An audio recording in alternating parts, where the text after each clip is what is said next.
Thank you for checking me back out. It's your girl, Tink Marche. I'm not going to give you a long introduction because if you've been here before, then you already know to subscribe. And if you haven't, please subscribe and like, share, and comments. Okay? So it's your girl, Tink Marche, and we're going to do the review of Love Marriage Huntsville. I'm just going to tell you right now, Martel got on my motherfucking nerves. I can't even sugarcoat it. I can't even none of that. Like, he got on my damn nerves because he reminded me of a lot of men out here in this world that just mistreat people or don't stand in I don't understand how hard is it to say that I did wrong. All right, so I'm just going to get into this because as you can see, I am a little fired up. He really pissed me off. He really did. All right, so the season opened up with the cast members telling us what they've been going through since the pandemic and since everything has been shut down. And around this time that they were premiering or filming, the Black Lives Matter was alive and well. I mean, it still is, but during this time, this is when the George Floyd situation had happened, and so we're seeing like the back end of what happened with the cast members as this was going on. I would like to say that I love Tish glow up. I really like transformation. I really like Trish's. Am I saying her name right? I feel like I'm saying her name right. If I am, drop down in my comments, let me know. But I really like seeing her glow up. She looks like different and happy and, you know, full of opportunities. I love to see that. Mel looks amazing. Her body is snatched. Martel, I mean, they good looking men. Let's just say that. They're good looking. But for the women, that's who I'm focusing on. And then also we see that they brought Destiny back. Y'all remember Destiny from last season? That was all in Martel and Melanie's business. Yeah, they brought her back. All right, so it was good to see Destiny, though. It's good to see Destiny. I just hope that this season that we don't get to see her all up in Melanie and Martel's business. I hope she stayed her opinion and keep it pushing. That's all I want from you, friend. That's all I want from you, friend. All right, so it opens up with them talking about the Black Lives Movement. Yeah, all right, we're going to keep it pushing. And so we see Mel sit down with her brother and she talks about the fact that she moved, that she likes it in Atlanta. She's able to be in Atlanta and get a peace of mind. She said that she filed for a divorce. I was so happy. This girl, me. I was so happy to hear that she has finally chose her motherfucking self. Kudos to you, Mel. All right? Because you was wearing us out last season with this whole back and forth with Martel. I don't know what he was saying to you, but you know what? We can't even judge her because it's no telling, you know, how much money is tied into this marriage, how many business affairs, you know, it probably got to be too much. So I don't want to fault her too much. I'm just happy to see that she's stepping out on her own. Yes, girl. All right. And Martel, we're going to get to him. All right. We see that Tish and Marceau is actually getting the shop together. What is it, cigar shop that they were getting together? Well, they're still working on it. And she said since the COVID. Have y'all heard people saying that? Like, why are y'all saying the COVID? It's COVID. COVID, okay? But we see that they're getting their shop together and they're saying since the shutdown, they have been able to like slow the process down and really take their time, which is awesome to see. It's awesome to see them still working.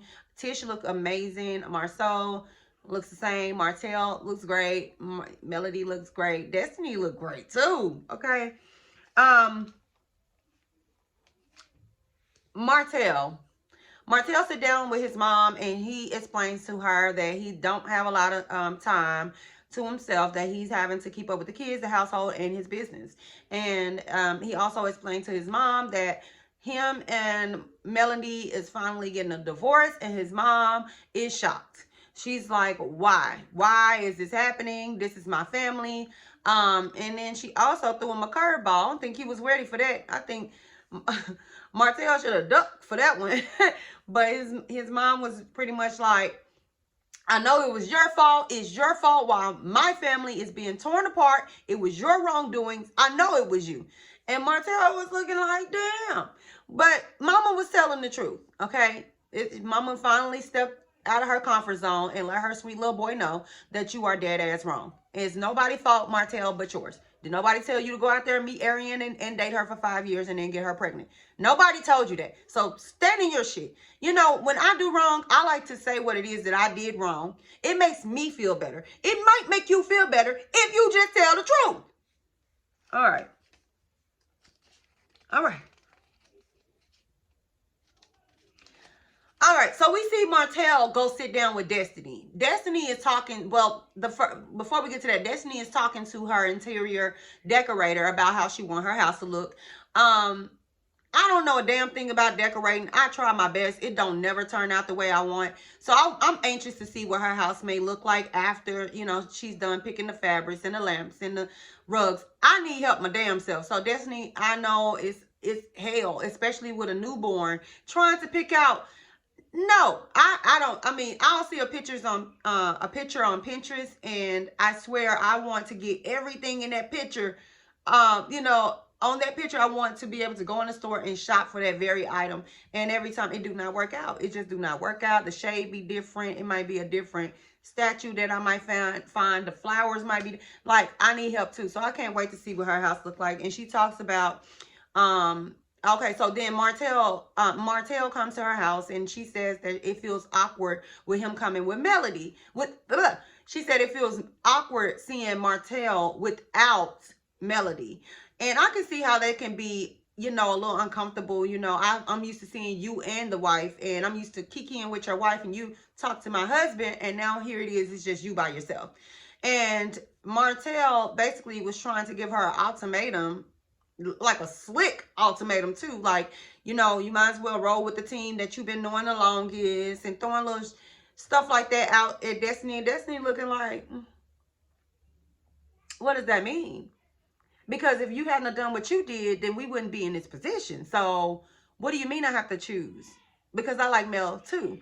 And so Martel was basically trying to throw Mel under the bus, basically trying to insinuate that she cheated. And I'm just like, and see, people like that is dangerous. They're just stirring up the pot for no reason. Take your lick and go on about your business. And, you know, over the summer, if you guys were watching their Instagram, well, I watched it here and there, but I saw where Mel and Martel was in a back and forth a lot on Instagram. So maybe this is around the time that they were filming. But it's like, why do all of that? It takes so much energy trying to smear somebody's name and tear people away from certain individuals. I don't understand. You could just go on with your life, rebuild your life, and go be with your mistress. You've been wanting this mistress. You fought for this mistress, and now you're saying it's her fault that you're with the mistress. What the fuck? All right. So Destiny basically let him have it, though. She did not let him wiggle out of that one, because at the end of the day, Martel, you're telling another woman that it's okay to take that type of crap from her husband. Are you not looking at yourself? Like, what world do Martel live in? I don't get it. We also get to see Tish and Marceau. Sorry, y'all. Looking at my notes. But we also get to see Marceau and Tish. And Tish is still doing her things with her kids. I always love to see Tish with her children. Am I saying her name right, y'all? For real. Tish. I think it's Tisha. Yeah, I did it right. All right, so it's always good to see Tish with her kids. Also, although I would like to see Marceau take the kids to the park and take them to the, you know, not just the park, but art museum or shit, a water park. He don't want to do shit with his kids. Why don't you want to do shit with your kids?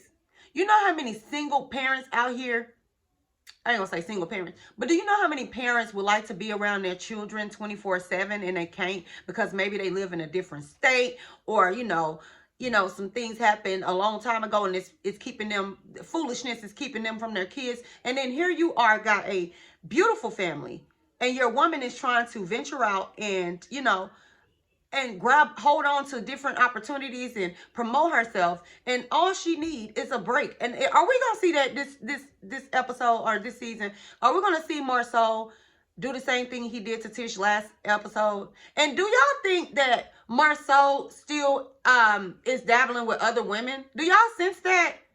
Or is it just me? Because if it's just me, I'll shut up. I promise you, I'll shut up. All right.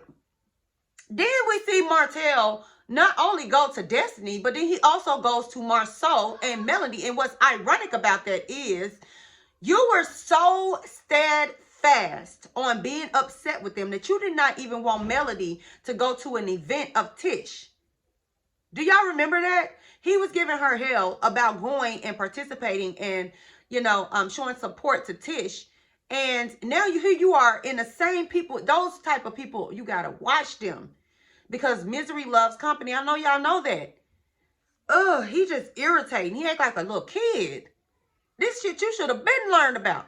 You don't waste your energy on shit like that. You pick yourself up and you keep it pushing.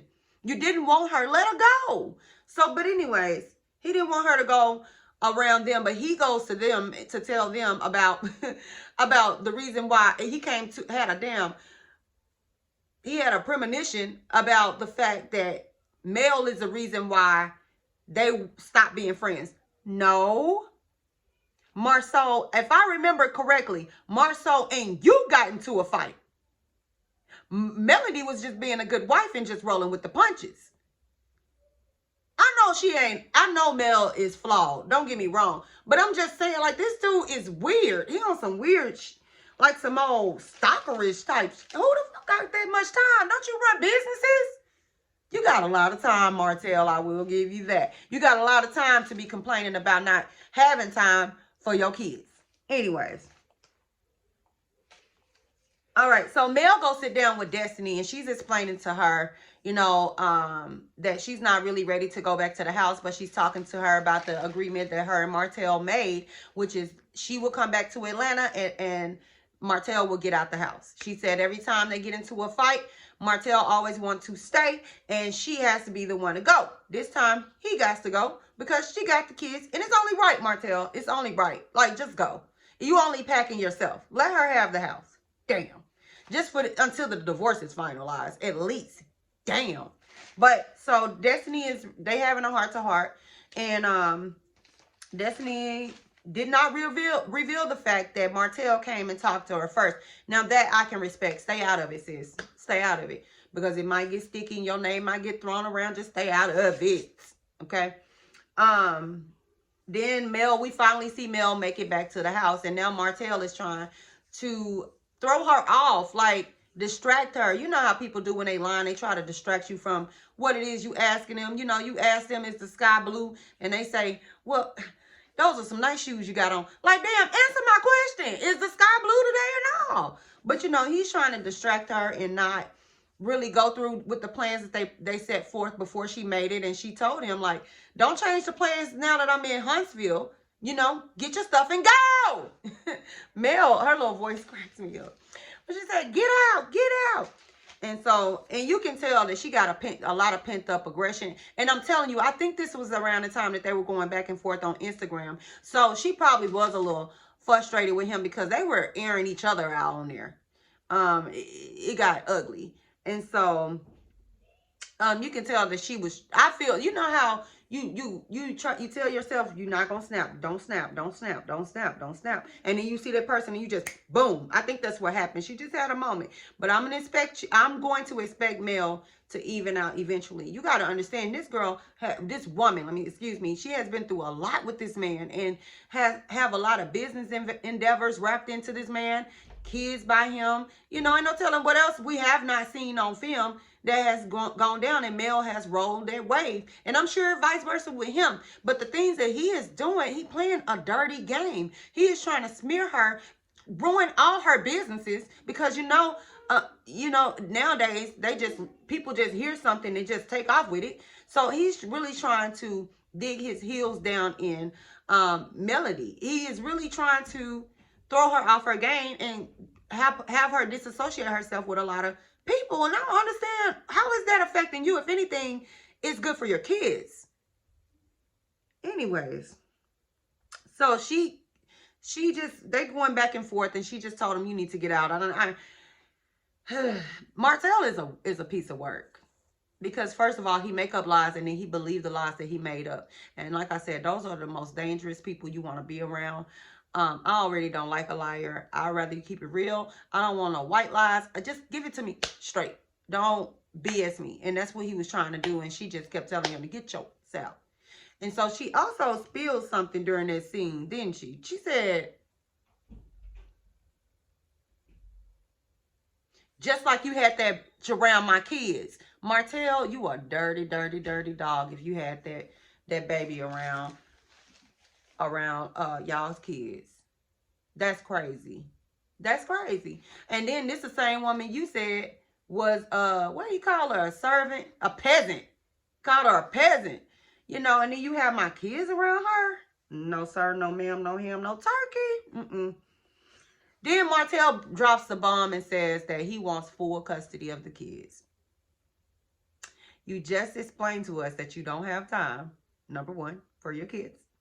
And then, you know, the simple fact of it, the matter is, Martel, I don't mean no harm, but you got to get yourself together before you can even think about getting custody. And it's going to be very hard to prove a mother unfit. So I don't think Melody should have, I don't think she should have let him get under her skin. I think she should have shook it off and let him get his shit and get out.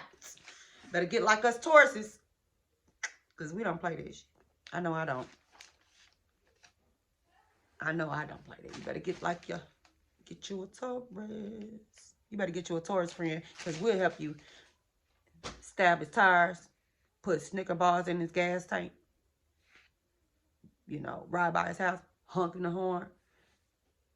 You know, better get one of us. Anyways, y'all, that was Love in Huntsville, Love and Marriage Huntsville. If you like this, I know it was a little longer. I was trying to do it under 10 seconds. I mean, 10 minutes, 10 minutes, but I didn't. But thank you so much for stopping by. Until next time, you guys, we'll be back with a part 2 or episode 2 review. Make sure you like, share, and subscribe, and I'll catch you later. Bye.